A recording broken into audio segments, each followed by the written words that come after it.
یقین ہے آپ بھی یقین سے پڑھیے گا۔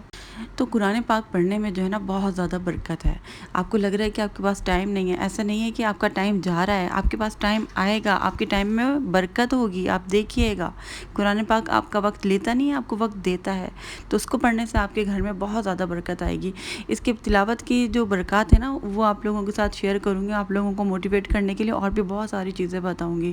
تو بہت سارے لوگ بس شروع نہیں کر پاتے، یہی سوچ کر بیٹھ جاتے ہیں کہ بہت بڑھیا ہم کیسے پڑھیں گے، ہم نہیں پڑھ سکتے، ہار مان جاتے ہیں۔ یقین کریں آپ نے پڑھی بھی نہیں ہے، آپ پڑھنا شروع کریں، سوچیں نہیں، بس سوچنا ہی نہیں ہے۔ جہاں پر آپ نے سوچنا شروع کر دیا شیطان نے وسوسہ ڈال دیا کہ بہت بڑی ہے، کیسے ٹائم مینیج کرو گی، 24 گھنٹے میں سے تمہارے پاس 23 گھنٹے بچیں گے، اس طریقے کی سوچیں آپ کے دماغ میں آئیں گی۔ لیکن آپ نے ان سوچوں کو ہٹانا ہے، آپ نے پکا ارادہ کرنا ہے کہ میں نے سورہ بقرہ پڑھنی ہے تو میں نے پڑھنی ہے، آپ نے بس شروع کرنا ہے، ٹھیک ہے۔ دیکھیں میں چاہتی ہوں کہ آپ پوری سورہ اس کو پڑھیں، ایک سٹنگ میں نہ صحیح، پورا دن ہے آپ کے پاس، کسی بھی وقت، کوئی بھی ٹائم کی جو ہے نا قید نہیں ہے، کسی بھی وقت آپ اس کو پڑھ سکتے ہیں، ٹھیک ہے۔ تو آپ تھوڑا تھوڑا کر کے اس کو پڑھ لیں، لیکن اگر بہت سارے لوگ بالکل بھی نہیں پڑھ سکتے تو آپ تھوڑی پڑھیں، لیکن میں چاہتی ہوں کہ آپ پوری سورہ پڑھیں، 7 ڈیز کا چیلنج ہے تو آپ نے پوری سورہ پڑھنی، میں پڑھ سکتی ہوں، سب پڑھ سکتے ہیں، تو آپ کیوں نہیں پڑھ سکتے؟ شروعات کر کے دیکھیں، پڑھنے سے پہلے ہی سوچ لیتے ہیں ہم نہیں پڑھ سکتے، آپ کو کیا پتہ آپ پڑھ سکتے ہیں یا نہیں پڑھ سکتے، ہو سکتا ہے آپ کو اتنا اچھا لگے کہ آپ کا بار بار دل کرے پڑھنے کا، آپ چھوڑیں ہی نہ اس کو پڑھنا، تو آپ بس شروعات تو کر کے دیکھیں نا، بس پہلے سے نہیں سوچا کریں، ہار نہیں مانا کریں، کوشش کیا کریں، کوشش کرنے سے سب کچھ ہو جاتا ہے، تہجد بھی مل جاتی ہے، استغفار 7000 مرتبہ بھی پڑھ لیا جاتا ہے، سورہ بقرہ ایک سٹنگ میں بھی پڑھ لی جاتی ہے، میں نے پڑھی ہے تہجد میں بیٹھ کر الحمدللہ، اور کوئی نیگیٹو اثرات نہیں ہوئے۔ بہت سارے لوگوں کو لگتا ہے کہ ہم پڑھ سکتے ہیں ایک ہی سٹنگ میں پڑھ لیں گے تو یہ نہیں ہوگا، جنات تو نہیں آئیں گے، اتنی لوگوں نے باتیں پھیلائی ہوئی ہیں سورہ کے بارے میں، کیونکہ ہمارے پیارے نبی صلی اللہ علیہ وآلہ وسلم کی احادیث ہیں اس کے بارے میں کہ اس کو پڑھنا باعث برکت ہے اور اس کو چھوڑنا باعث حسرت ہے، تو پھر کیا چیز ہے جو آپ کو اس سورہ کو پڑھنے سے روکتی ہے؟ کون سا مولوی ہے جو آپ کو روک سکتا ہے؟ کیا ہمارے پیارے نبی صلی اللہ علیہ وآلہ وسلم سے نعوذ باللہ کوئی زیادہ جانتا ہے؟ ان کو زیادہ نالج تھی نا، جو انہوں نے بتایا آپ اس پر عمل کریں، یہ مت سوچیں۔ ہاں رکاوٹیں اگر آئیں گی ضرور آئیں گی، ایسا ہوتا ہے، میرے ساتھ تو نہیں ہوا، بہت ٹائم بعد تھوڑا بہت ہوا ہے، شاید آپ کے ساتھ بھی نہ ہو، سوچیں ہی نہیں، سوچیں گے تو لگے گا بہت زیادہ، وسوسے بہت شیطان ڈالتا ہے کیونکہ بہت عظیم سورہ ہے نا، وہ چاہتا ہے آپ پڑھیں ہی نہ، آپ کے گھر میں برکت نہ آئے، وہ آپ کے گھر سے نہ جائے، شیطان آپ کے گھر سے بھاگ جاتا ہے نا، جب سورہ بقرہ پڑھتے ہیں تو وہ آپ کے گھر میں تھوڑی رہتا ہے، تو پھر وہ چاہتا نہیں ہے کہ آپ اس سورہ کو پڑھیں، تو وہ روکنے کے جو ہے نا راستے، وہ آپ کو روکنا چاہتا ہے، رکاوٹ ڈالتا ہے، وسوسے ڈالتا ہے، نا امید کر دے گا آپ کو،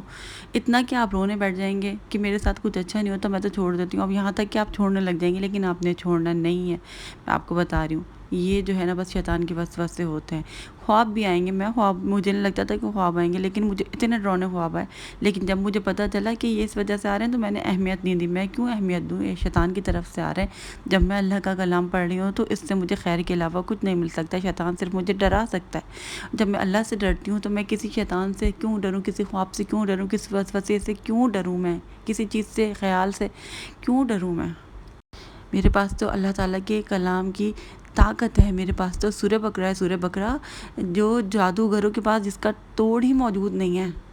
آپ یقین جانیں لوگ دھکے کھا رہے ہوتے ہیں پیر و فقیروں کے پاس، ہمیں تعویذ دے دیں، ہمارے پاس جادو ٹونا ہے، کیا ہے پتہ نہیں چلتا، اتنے اتنے پیسے لیتے ہیں، کچھ توڑ نہیں نکلتا، لیکن سورہ بقرہ آپ کی آنکھوں کے سامنے لا کر رکھ دے گی کہ کہاں تعویذ ہیں، کیا ہے، نہیں ہوگا تو نہیں نظر آئے گا، آپ کو سب سچ پتہ چل جائے گا، جادو جنات ہوگا وہ خود بخود ختم ہو جائے گا، آپ دیکھیے گا، اتنا سکون ہو جائے گا آپ کی زندگی میں، اس کو بس پڑھنا نہیں چھوڑنا، آپ نے اپنی زندگی میں شامل کرنا ہے۔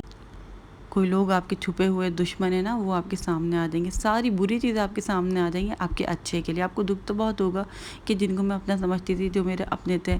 وہ مجھ سے دور ہو گئے، لیکن ان کا دور ہونا آپ سے بہت بہتر تھا آپ کے اچھے کے لیے، اور اللہ پاک ہمارے لیے صرف اچھا چاہتا ہے۔ تو بس آج آپ نے سورہ بقرہ پڑھنی ہے، سب نے پڑھنی ہے، ٹھیک ہے، کون کون پڑھے گا اور کتنی پڑھے گا، کتنی پڑھی ہے، مجھے کامنٹ کر کے آپ لوگ ضرور بتائیے گا۔ جو لوگ سورہ بقرہ آج سے شروع کریں گے وہ بھی مجھے کامنٹ میں بتائیے گا کہ ہم آج سے شروع کریں گے، جو پہلے سے پڑھ رہے ہیں وہ مجھے بتائیے گا کہ کتنی پڑھتے ہیں، اور آج ہم پوری پڑھیں گے، جو پہلے پوری نہیں پڑھتے تھے اب وہ بھی پوری پڑھیں گے، سب لوگ 7 ڈیز کم از کم پوری پڑھیں گے۔ میں بھی پہلے بہت پڑھتی تھی لیکن میں نے معجزے نہیں دیکھے تھے، لیکن سورہ بقرہ میں نے اتنے یقین کے ساتھ شروع کی کہ معجزے ہونا شروع ہوئے الحمدللہ۔ آئی ہوپ سب لوگ میری یہ ویڈیو دیکھ کر موٹیویٹ ہو گئے ہوں گے اور آج سے ہی پڑھنا اسٹارٹ کر دیں گے انشاءاللہ۔ سیکنڈ ڈے آپ لوگوں کو اور مزید موٹیویٹ کروں گی تاکہ آپ پڑھنا اس کو بالکل بھی نہ چھوڑیں۔ اگلے ولاگ میں ملاقات ہوگی، اجازت دیجیے گا، اللہ حافظ۔